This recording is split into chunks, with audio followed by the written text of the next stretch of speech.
What's up, fam? I hope you're all good. But what's up, New Zealand? It's a pretty tragic and horrible night with 6 confirmed deaths and 11 people still missing in that fire. And it's just been more and more horrific news as the day goes on. So we're going to have a look at that tonight. We're going to have a look at some of the questions around it. I know that a lot of you will have seen and know what's going on with, questions around sprinklers and asbestos and yada yada yada. But we do want to delve into it, and we are going to look at it. And contrary, and I do want to talk about this, contrary to Christopher Luxon, we're not going to offer thoughts and prayers. But what we're going to do is perhaps challenge those in power to do more to protect vulnerable people and to look after, what is, it's a hostel, but comes across to me as a bit of a slum that these people then get stuck in because they've got no one else. So whilst we always want to be empathetic and be compassionate, we're not going to go, Chewy, you can offer prayers if you want, to do what Luxon did, say thoughts and prayers. What I want to do is politicians sort this fucking shit out. That's what I want to offer tonight, as opposed to anything else. We'll get into that. Do you know what my first thought was when I saw that? When I saw that headline, Luxon offers thoughts and prayers. What's that? What an absolutely poisoned phrase that's become. Yeah. Because every time that there's a tragedy in the States, that's all you hear. Oh, thoughts and prayers, thoughts and prayers. Not going to do anything, not going to change anything. Yeah. But thoughts and prayers. Yeah, and look, I think that's the why would you think to have that leave your lips? Say something genuine. This is why nobody thinks he's genuine, because he can't think of a genuine emotion.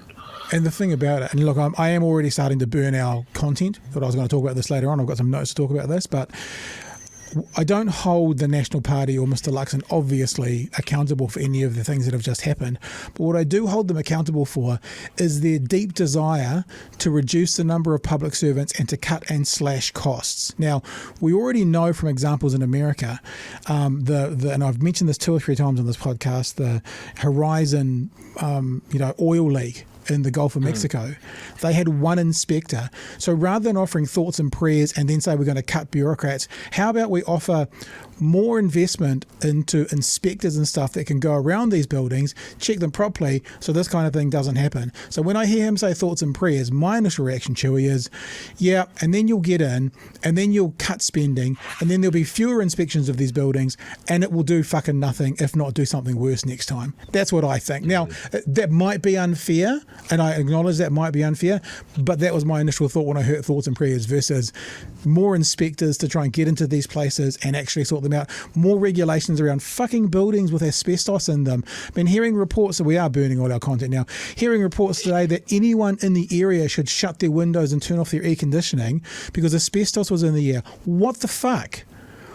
Alongside this horrific tragedy that's gone on, the actual situation of some of these buildings in New Zealand and some of the things that can lead to, and I just feel, and again, I'm happy to say that my bias is showing, that you're going to get a government in that's going to cut spending, that's going to pull people out of situations that are already perhaps underfunded what they should be inspecting, and this kind of thing will happen on some scale again because of lack of investment, because of lack of, let's just use their word, bureaucrats, public servants, inspectors, whatever you want, and so you can fuck off with your thoughts and prayers, honestly. And I mean, people know that I have a religious background, and that might sound a little bit offensive to some people coming from me, but you can fuck off with your thoughts and prayers. I want to see a government get in. I want to see a party that's going to go, we are going to go, and like with the earthquake in Christchurch, there was a massive drive towards fixing buildings and getting regulations in place for strengthening buildings. That's what I want to see come from this, not fucking thoughts and prayers. Sorry. No need for sorry. I mean, as anybody, I was not shocked to hear that the building didn't have sprinklers, and then absolutely shocked to hear that it passed a building inspection last year. The 94 bedrooms in that place on multiple levels with 1 lift, 1 route of escape, and no sprinklers. There'd be lots of talks about the alarms. The alarms were going off all the time. People were burning food in their room or smoking or whatever. So people got used to the alarms never being for a real reason, and so started to ignore them and all of that sort of stuff. And that has been judged on comments from people that have lived there over the years. Been going on for years. Yeah. Now, if you've got the same problem happening over the space of years, you're not doing anything to remedy it. The other comment that I saw was like the people running the building real quick on your doorstep if you didn't pay rent. Like 3 weeks to get a sparking light fitting fixed. So, I mean, this does feel like a little slumlord situation, someone profiting off people with no better place to go. Yeah. Why were there not sprinklers? Well, they didn't have to. I mean, legality, and I think Emma's asked the question here: why aren't the sprinklers compulsory for hostels? And yeah, that's the question. We don't know that. And I guess I think about this as someone who has been a landlord in the past. And as a private landlord, if you're lucky enough to have multiple properties, and I suspect you are the same true when you were a landlord, is that you want to do everything to look after your tenants above and beyond what the bare minimum is. When you're an investor, and this is my perspective from knowing lots of them, you do the bare minimum to get past, inspections, etc. And then if you've got this kind of place, which will be an absolute cash cow, I mean, each of those rooms will be $200, $300 a week, 94 of them. Just think of the numbers. And not to be able to invest above and beyond to keep your tenants safe is just ludicrous. I've got some clips. In fact, we'll just do this as our first story. It wasn't going to be, but we've started, so we'll keep going. We've literally started. A part of the story that I'm not going to play was talking to, because what I've got is I've got clips of the stories, but I haven't got the interactions with the reporters. We're now crossing live to such and such. You're standing outside the place where 17 people died. We're not going to do that part of it. We'll show the stories that they've produced. So, but in one of those segments where the reporter was speaking to, I think it was to the TV3 crew, they were saying that they got a chance to speak to the building owner, and the building owner did seem really upset, but they wouldn't come on camera and they wouldn't make any comment until the police investigation had finished. Now, they might be genuinely upset, but that's what fucking hindsight is. I used to have this saying, Joey, and I use it a lot. I don't know if I ever used it on here, and I say this to my kids a lot. It's like, make your foresight your hindsight. Right, that's a Pat Brittenden original. Make your foresight your hindsight. And I'd say to my kids, think about what could go wrong, because when it goes wrong, you look back and you kind of go, oh, fuck, shouldn't have done that. Whereas if you think about in the future what could go wrong, then you can address it before it happens. Sprinklers, make your foresight your hindsight. Why didn't they invest in them? Okay, you didn't have to by law. That seems to be the case, but why didn't you do it anyway? Hindsight says now that sprinklers should have been an essential part of this, but unless you make your foresight your hindsight, you don't start to project forward and go, what could go wrong here? What is the issue here? What can we actually do to help something terrible not happen?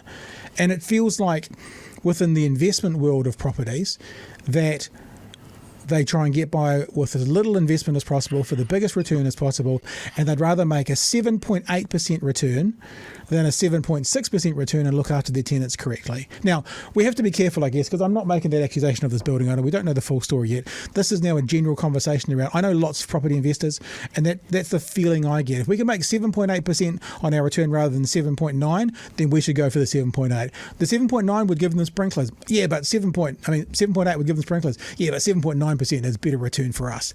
That's the vibe I get from many property investors. And hearing about how this was set up, I'm just like going, there's 94 times 100 would be 940. 940? Is that right? Times 100? Or 9,000? 90 times 100. That's 91 and two more zeros. No, 9,000. So that's probably bringing in 20 grand a week, 20 to 30 grand a week, that building. Probably. And they couldn't spend 50 or 60 grand getting it sorted out properly, 1.5 weeks rent sorted out properly to protect the people who are paying you that rent to be able to give you the investment. It drives me wild. Well, that's the first line of defence, right? Having a building owner or a landlord actually being proactive and making sure that their tenants stay alive and the building remains unburnt. The second line is, you can't trust landlords to do the right thing because they are in it for the money. Yeah. So therefore, the next line is local government. And having the laws and regulations around, if you have X amount of people in a building and it's multi-level, you need fire doors, you need passive fire protection, you need monitored alarms, you need sprinkler, you need multiple routes of egress. Is it a multi-story building? You've just Cool. said it. That's what you need. You've just said regulations, and then you've got fuckwits from the right. And look, this is not their fault, but saying thoughts and prayers, and are also the guys that want to remove 2 regulations for every new regulation that goes in. That's what I'm finding infuriating about the concept of thoughts and prayers at the moment, right? Because you're right. There needs to be. These are the most vulnerable people in our country, in that city, like a section of them. You fucking measure a community by how we treat the least. That is how you measure a community. You're only as strong as your weakest link. These people are vulnerable. They're displaced. They don't have houses to go to. One of the comments you'll hear tonight, if we ever get to the video and we stop our ranting, is people who've been living in that place for 3 years. And they get treated like shit, and they don't have the government backing them up, and they don't have local body backing them up, and they get put into what appears to be, and I'm saying appears to be because, I don't want to break any libel laws for the building owner, and I want to keep my powder dry until we see the results, but appears to be somewhat of a slum that we're getting reports, lots of concerns around safety were in there. It's infuriating. It's a bit like we were talking about the other day about the tragedy in Northland. No child should ever leave and then not come home because of a decision made by the school. No tenant should ever burn to death when probably a little bit more investment would look after them in that situation. And by a little bit more in a building like this, maybe it is $100,000, but if you're bringing in between 20 and 30 grand a week, that's a little investment. So it's infuriating. Yeah, it definitely seems like there is just a funnel of removing money from vulnerable people into an investment portfolio. And if your business is housing people, then make it a business. Do what businesses need to do and reinvest in your investment. And make sure that your customers, your tenants, are happy rather than being earnings units. They're not people at that stage. I mean, I've seen people drawing comparisons between this and Grenfell Towers over in the UK. The scale is completely different, but that was another accommodation for a segment of the population that were ignored when they had concerns about where they lived. Yeah, and we all saw where that went. And I hope that we can at least learn from this and go, cool, if you've got 94 bedrooms, you need to have better than just smoke alarms that everybody ignores, and no plan, and no monitoring, and no multiple egress points, sprinklers. We've talked about rental warrant of fitness. But again, in everybody's head, that's just been freestanding houses, right? Yeah. So where does an accommodation supplier like this, what we would generally call temporary accommodation, people aren't going to be there for very long. Yeah. Where do they fit into a rental warrant of fitness scheme? Yeah, at the moment, I can't see what you can pull faces at me because I've actually got my screen blocked. I'm looking at something else. I'm actually on the Loafers Lodge. I should have done this before we came on, but I would love to know what they bring in per week, because I think that's a testimony to how much, because you say like, if you do housing. What I think is they're doing people. Yes, yep. They're in a room, but this is a business about people. People pay the rent. People are the ones who are your clients. Your clients are in a room that you own, so it's housing, but your business is people. And if within your business model you value the room more than the people, then this is the kind of thing that can happen. But the business model here is looking after people, not looking after the room or not looking after the building. I mean, that's a part of it, but primarily you're doing that because of the people. I feel angrier right now than I did when I was coming on. So obviously talking about it has brought up some stuff. Here's the quick math that I did, just based on an article that I saw that rooms were like from $200 to $300 a week. Okay. So real quick and dirty, let's say $250 a week for a room. 94 bedrooms, $1.2 million a year. $250 times 94. Yeah, so that's $23,500 a week. Mm-hmm. So, like I say, I know that we have to. I guess we have to be careful and not to, Yeah, those aren't hard confirmed numbers. But jumpy down the throat that we'll wait and see. Maybe there were plans to get a sprinkler, and maybe this. Who knows? But if the sprinkler was $100, if it was $200,000, whatever, that's 10 weeks worth of money. Obviously, there's other costs to come out of that. But to have a business that's about people, which it should be, and look, Aaron is saying landlording is not about the people, and I know, but I'm saying it should be. It should be about the people. Yeah, I don't know. It's just frustrating because contrary to popular opinion, the people are the source of the return of the finances. So if the people are looked after, then you have an income.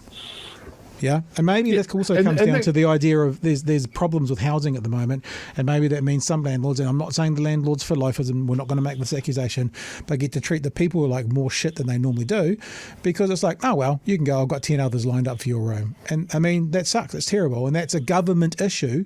So what are they going to do to help that issue? But we're hearing at the moment, if the opposition gets in, what they're going to do is thoughts and prayers. Well, I mean that's been a problem for a lot of places in New Zealand over the last couple of years, but specifically in Wellington, the accommodation shortfall is enormous. It's incredibly hard to find a place to live, a flat that's affordable and that sort of thing. And so if you come in and you don't have the resources to get a flat, then you are looking at temporary housing like this. And, a lot of these people will be getting accommodation supplement from the government and that sort of thing. And maybe there's a responsibility of the government to go, well, before we hand over we hand over an accommodation supplement for a grossly inflated rent for a single room in a 94-bedroom building, that it meets our standards. But, I mean, then that person's still back in the same place. Well, maybe he doesn't have a place to live at that stage. Yeah. Is this something that more needs to be done for the cities to provide social housing for people? Is that too much to ask for a local body government to have to step into that space and provide social housing? No, or is that something that the government goes, we don't have enough social housing anywhere in the country? Rates would have to go up, and then you're going to have your mayors going, well, we're going to provide social housing. Your rates are going to go up by 10%. Right, we're not voting for you. It's the same. It's the same argument as Three Waters. No one came out saying, they all came out saying Three Waters is a bad thing, but none of them went, and by the way, we're going to decline it, and your rates are going to go up. They never added that part in, because as soon as a mayor says your rates are going to go up, then they're not voted in. So actually, the solution is with us. We will talk to a couple of, and I'll say rich listers, although I know Sir Ian Taylor wasn't very comfortable with that label for himself. But let's say people of wealth last week who are saying we can pay more tax. We can pay more tax. Like, we will pay more tax. And then you get people like David Seymour basically calling them idiots for wanting to pay more tax. And what did they say? It was a humble brag that we're so rich we can pay more tax, and then challenging them to do so, which they were saying we would do. So, this is I'm aware that this is a fresh story and we don't know all the details, but what it's done for me is it's raised all those questions about how we look after the vulnerable. It's raised all those questions about what's going to happen after this election legislatively in this kind of area. This is a new area now that we're talking about, but in general, do we slash and burn our bureaucracy, quote unquote, our public sector, and have fewer people to do this kind of stuff? Or do we do this kind of stuff, meaning to inspect, to be involved with, or do we do more? It's just frustrating. Look, what we'll actually do now as well, even though we've already been talking about it for a long time, is I'll show you a couple of items off the news from tonight. And the first one is quite good with Simon, because the first part of it, he talks through sort of the timeline, and then it goes into a bit of a story about what has actually happened tonight. And while that's going on, I'll try and cool down just a little bit. From the inner city Wellington suburb of Newtown, the scene of the worst fire in the country in decades. A police cordon remains around the 4-storey hostel behind me here, where multiple people died in a blaze which broke out on the top floor just after midnight. The death toll is currently 6, but there are 11 people unaccounted for. Firefighters rescued 52 people, including residents plucked from the roof as the fire ripped through the building.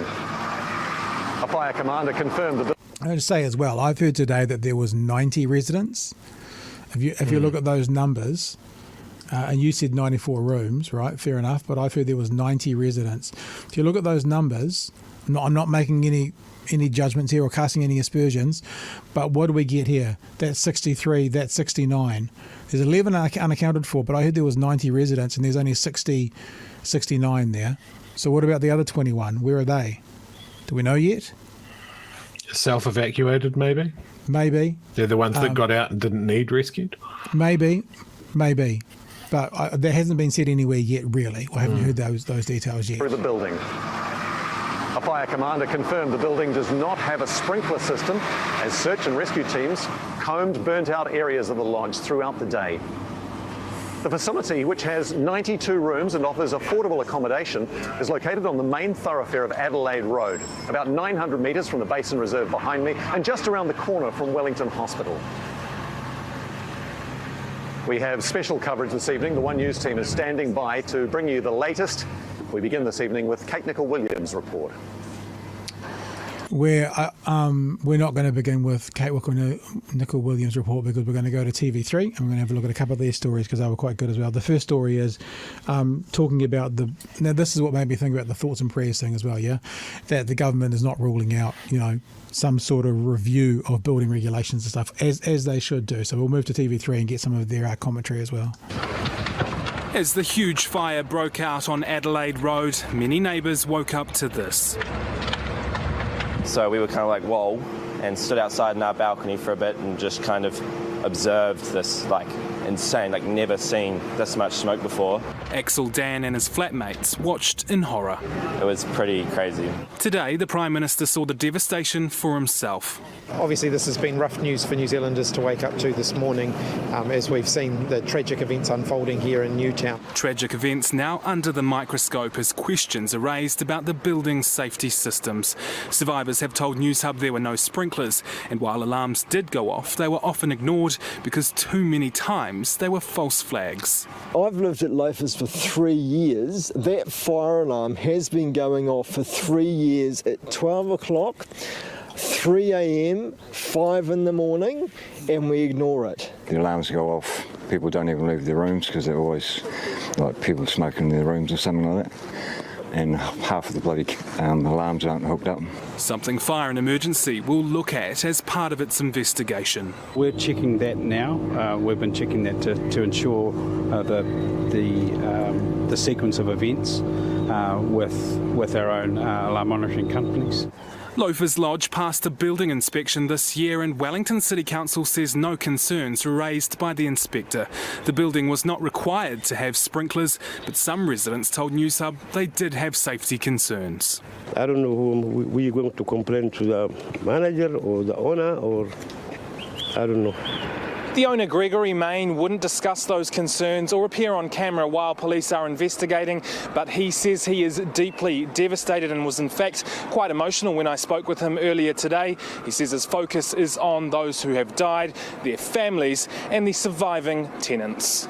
The Prime Minister isn't ruling out looking at the building rules and regulations following this fire. We have regulations in place around health and safety for buildings because bad things can happen, and it is important that we regularly review those. Though the focus for tonight remains on those affected by the blaze. So there's a couple of things here. I've got one more clip to play from News Hub, and that's going to be talking to some of the residents. But the thing is this, yeah. we don't know yet again, so much like I was getting a bit frustrated before with my vocalising and saying we don't know, now I'm going to be a bit more fairer, but also say we don't know. The alarm's going off all the time. That appears to be a residents issue, not a safety issue. Because if the residents are doing things in their rooms causing to have the alarms go off, then that's not necessarily on the building or the owner. However, that also probably means, at least in my head, the importance there is for other safety situations for when it is for real, because we would all do that. I was in hospital 2 weekends ago and the alarm went off. I actually put it on my Twitter feed. The alarm went off and we were all kind of looking at the nurses going, should we go? And they were just continuing on as per usual. Now, I don't know what it was. It was obviously a bit of a false alarm or something, but we've all experienced those things. Working in radio, the fire alarm would go off. You were supposed to exit the building. Typically you didn't. We've all experienced that. And if residents are doing things in in their room, setting the alarm off, that's one thing. However, to look after a building properly and to have regulations in place on a government or local body level that says about sprinklers, that means when it is for real, like the sprinklers or the other safety situations are the things that are going to help protect people moreover and more so than just the alarms, Chewy. Yeah, I mean, if there's a problem with the alarms going off all the time, solve the problem. Are they the appropriate alarm? Is there an update that you can do to make sure that doesn't? Yeah, I mean, I'm real concerned about the power imbalance between the tenants and whether they had a line to communicate this. Did they have the resources to make complaints? Were the complaints listened to, or were they just written off as like, these scum that live in our building, we don't want to listen to them, they're just troublemakers, just extract rent and go for it? Yeah, and that's like, I have real issues with the fact that this building passed an inspection last year. It doesn't sound great from the description of the people living there. So that says to me that whatever, if it was good enough to pass an inspection, then the inspections aren't good enough. The rules around it are not good enough.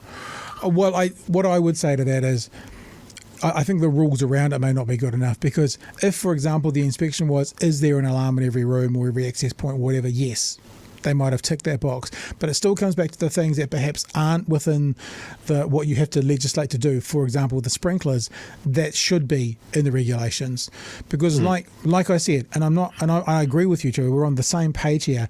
However, I know from I went to boarding school, I know that if one of the boys was smoking in his room, it would set the fire alarms off. Now, yeah, for sure. Now that can happen, and obviously I would think that there's probably rules in the building that you're not supposed to smoke in your room or cook in your room, I would suspect. So, but the understanding also is that our tenants... About the cooking, these will be studio rooms.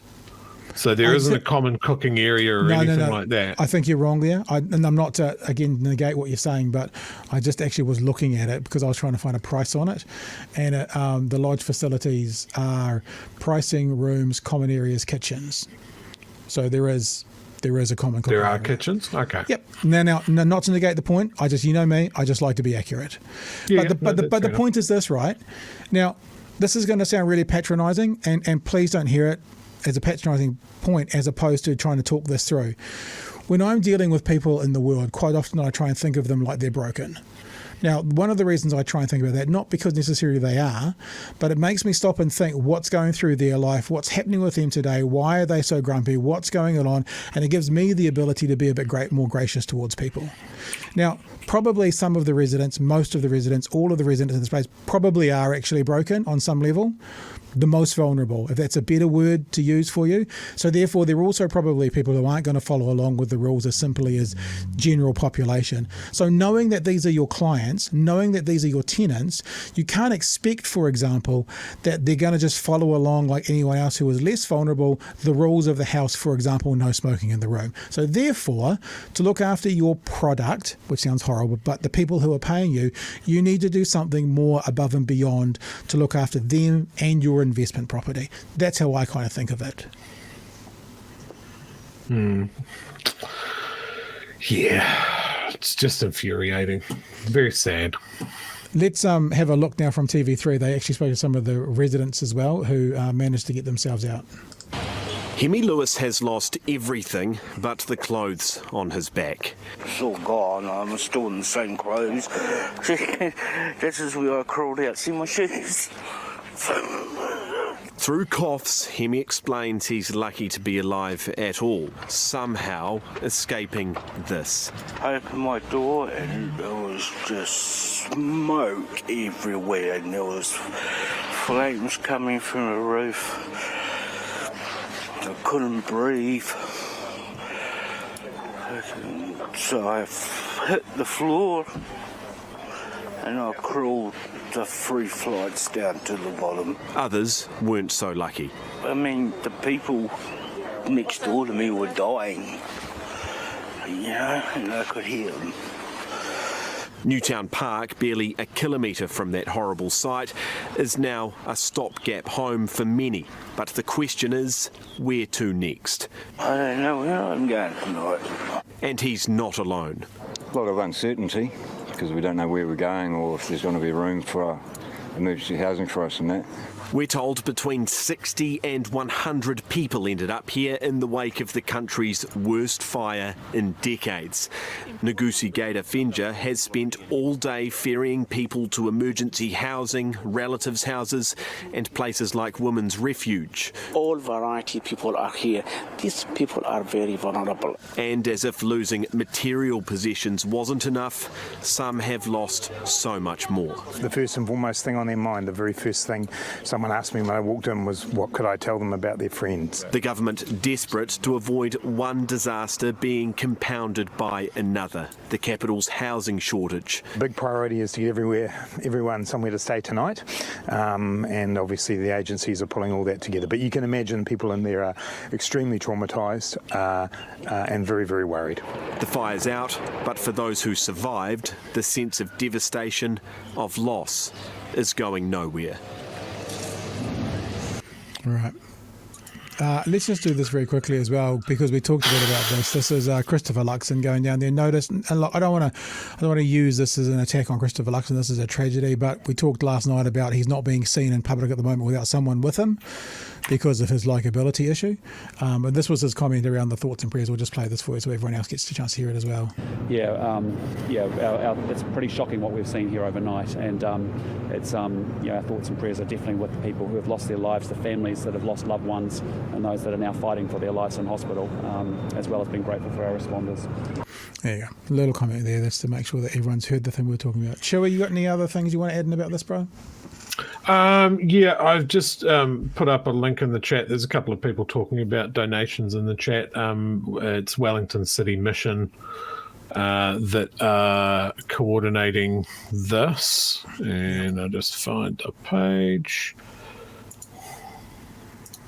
Boom.